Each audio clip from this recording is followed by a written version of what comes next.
মধ্যপ্রাচ্যের বর্তমান উত্তপ্ত পরিস্থিতিতে ইরান নতুন করে যে হুঁশিয়ারি দিয়েছে তা আন্তর্জাতিক মহলে বড় ধরনের উদ্বেগের সৃষ্টি করেছে। তেহরানের অবস্থান এখন আগের চেয়ে অনেক বেশি কঠোর। ইরানের সাম্প্রতিক সামরিক ও রাজনৈতিক বিবৃতিগুলো বিশ্লেষণ করলে প্রধানত দুই দিক স্পষ্ট হয়ে ওঠে। প্রথমত, দীর্ঘমেয়াদী যুদ্ধের প্রস্তুতি এবং দ্বিতীয়ত, অত্যাধুনিক কিন্তু অপ্রকাশিত মারণাস্ত্র ব্যবহারের হুমকি।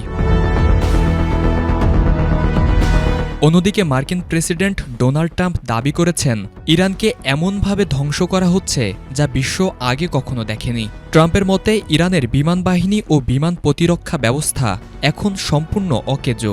তবে ইরানের সুপ্রিম ন্যাশনাল সিকিউরিটি কাউন্সিলের সচিব আলী লারিজানি এই দাবি উড়িয়ে দিয়ে বলেন, ইরানি বাহিনী যে কোনো মার্কিন স্থল আক্রমণের জন্য অপেক্ষা করছে।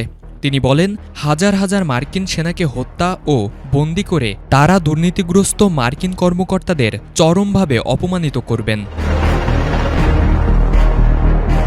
ইরানের প্রতিরক্ষা মন্ত্রণালয়ের মুখপাত্র রেজা তালাইনিকের মতে, ইরান কেবল স্বল্পমেয়াদী হামলা নয়, বরং একটি দীর্ঘস্থায়ী যুদ্ধের জন্য মানসিকভাবে এবং কৌশলগতভাবে প্রস্তুত। তাদের দাবি, শত্রুপক্ষ যতটা দীর্ঘ যুদ্ধের পরিকল্পনা করছে, ইরানের সক্ষমতা তার চেয়ে অনেক বেশি।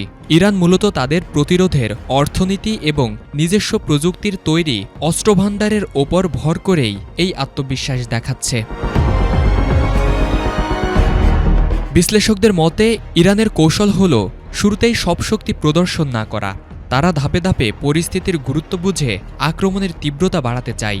দেশটির উপপররাষ্ট্রমন্ত্রী সতর্ক করেছেন যে এই সংঘাত যদি নিয়ন্ত্রণহীন হয়ে পড়ে তবে তা পুরো অঞ্চলের জন্য একটি ভয়াবহ জুয়া হিসেবে প্রমাণিত হবে।